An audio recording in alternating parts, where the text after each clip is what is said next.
یسوع نے لازر کو شفا دی جو 4 دن سے مردہ تھا۔ ایک آدمی تھا جس کا نام لازر تھا۔ اس کی 2 بہنیں مارتھا اور مریم کہلاتی تھیں۔ یسوع کے اچھے دوست تھے۔ وہ یروشلم کے قریب ایک گاؤں میں رہتے تھے۔ ایک دن لازر بہت بیمار ہو گیا۔ اس وقت یسوع یروشلم سے تقریباً 2 دن کے سفر کے فاصلے پر ٹھہرا ہوا تھا۔ مارتھا اور مریم گھبرا گئیں کیونکہ لازر بہت بیمار تھا۔ اس لیے انہوں نے ایک آدمی کو یسوع کے پاس بھیجا۔ جب وہ نوجوان وہاں پہنچا تو اس نے کہا، استاد، آپ کا اچھا دوست بہت بیمار ہے۔ جب یسوع نے یہ بات سنی تو اس نے کہا، میرا دوست لازر کی بیماری بہت سخت ہے، لیکن یہ اسے قبر میں سڑنے نہیں دے گی، بلکہ جب یہ مصیبت ختم ہو گئی تو بہت سے لوگ خدا کی قدرت کو پہچانیں گے۔ پھر وہ یہ بھی سمجھ جائیں گے کہ خدا نے مجھے اپنے نمائندے کے طور پر بھیجا ہے اور میری تعظیم کی ہے۔ وہ جان لیں گے کہ میں خدا کا بیٹا ہوں۔ یسوع لازر اور اس کی بہنوں سے بہت محبت کرتا تھا۔ چونکہ وہ ان سے بہت محبت کرتا تھا، اس لیے وہ وہیں پر مزید 2 دن ٹھہرا رہا۔ پھر اس نے اپنے شاگردوں سے کہا، اب ہم ان کے پاس چلتے ہیں۔ پھر یسوع نے اپنے شاگردوں سے صاف طور پر کہا، ہمارا دوست لازر دم توڑ چکا ہے۔ میں سمجھتا ہوں کہ تمہارے لیے یہ اچھی بات ہے کہ میں اس وقت لازر کے پاس نہیں تھا جب وہ مر گیا، کیونکہ جلد ہی تم مجھے سچ مچ پہچان لو گے جب تم اگلا واقعہ دیکھو گے۔ آؤ اب ہم اس کی قبر کے مقام پر چلتے ہیں۔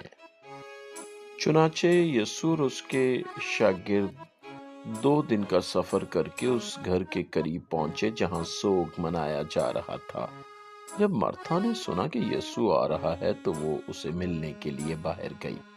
وہ روتے ہوئے بولی، استاد، اگر آپ یہاں ہوتے تو میرا بھائی نہ مرتا، لیکن میں جانتی ہوں کہ اب بھی خدا آپ کی ہر دعا سنے گا۔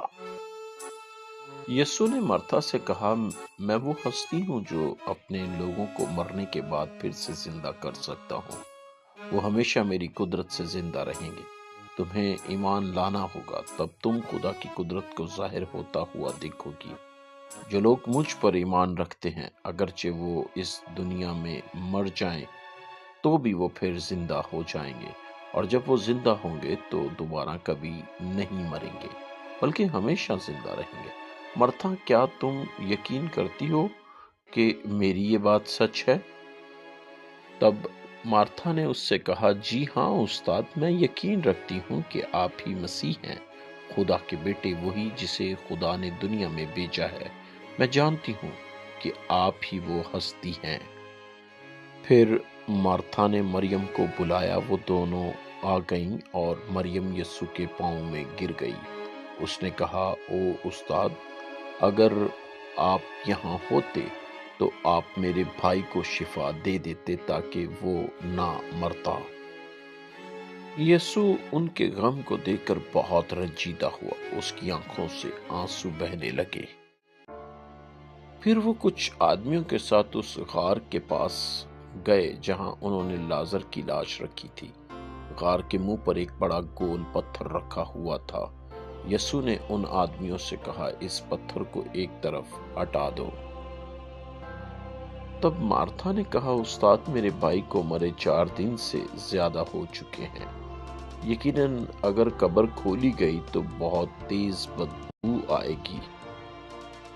یسوع نے اسے کہا، یاد کرو میں نے تم سے کہا تھا، اگر تم ایمان لاؤ گے تو خدا کی قدرت کو ظاہر ہوتا دیکھو گی۔ پھر مارتھا نے یسوع کی بات مان لی اور اس نے اشارہ کیا کہ آدمی اس بڑے پتھر کو ہٹا دیں جو قبر کے منہ پر رکھا ہوا تھا۔ یسوع نے خدا سے دعا کی اور کہا، اے باپ، میں تیرا شکر ادا کرتا ہوں کہ تو نے میری سنی، جیسے تو ہمیشہ میری سنتا ہے۔ میں اب تیرا شکر اس لیے ادا کرتا ہوں تاکہ یہ لوگ جو یہاں کھڑے دیکھ رہے ہیں یہ سمجھیں اور ایمان لائیں کہ تو ہی نے مجھے بھیجا ہے۔ پھر یسوع نے بلند آواز سے پکارا، لازر لازر قبر سے باہر آ جا۔ تب لازر قبر سے باہر آیا۔ وہ ابھی تک تدفین کے کپڑے کی پٹیوں سے لپٹا ہوا تھا۔ اس طرح وہاں کے لوگ اپنے مردوں کو دفنایا کرتے تھے، یہاں تک کہ ایک کپڑا بھی تک اس کے چہرے پر موجود تھا۔ یسوع نے وہاں کھڑے آدمیوں سے کہا، کفن کی پٹیاں کھول دو تاکہ لازر آزاد ہو کر چل سکے۔ کہیں سے حیرت کی سرگوشیاں سنائی دیں، سانسیں رک گئیں، زبانوں سے بے اختیار آوازیں نکلیں۔ بہت سے لوگوں نے جنہوں نے یہ معجزہ دیکھا ایمان لائے کہ یسوع کو خدا نے بھیجا ہے۔ دیکھو یسوع دا جلال، دیکھو یسوع دا جلال، دیکھو یسوع دا جلال، پاواں سے دتا مال۔ دیکھو یسوع دا جلال، دیکھو یسوع دا جلال، دیکھو یسوع دا جلال۔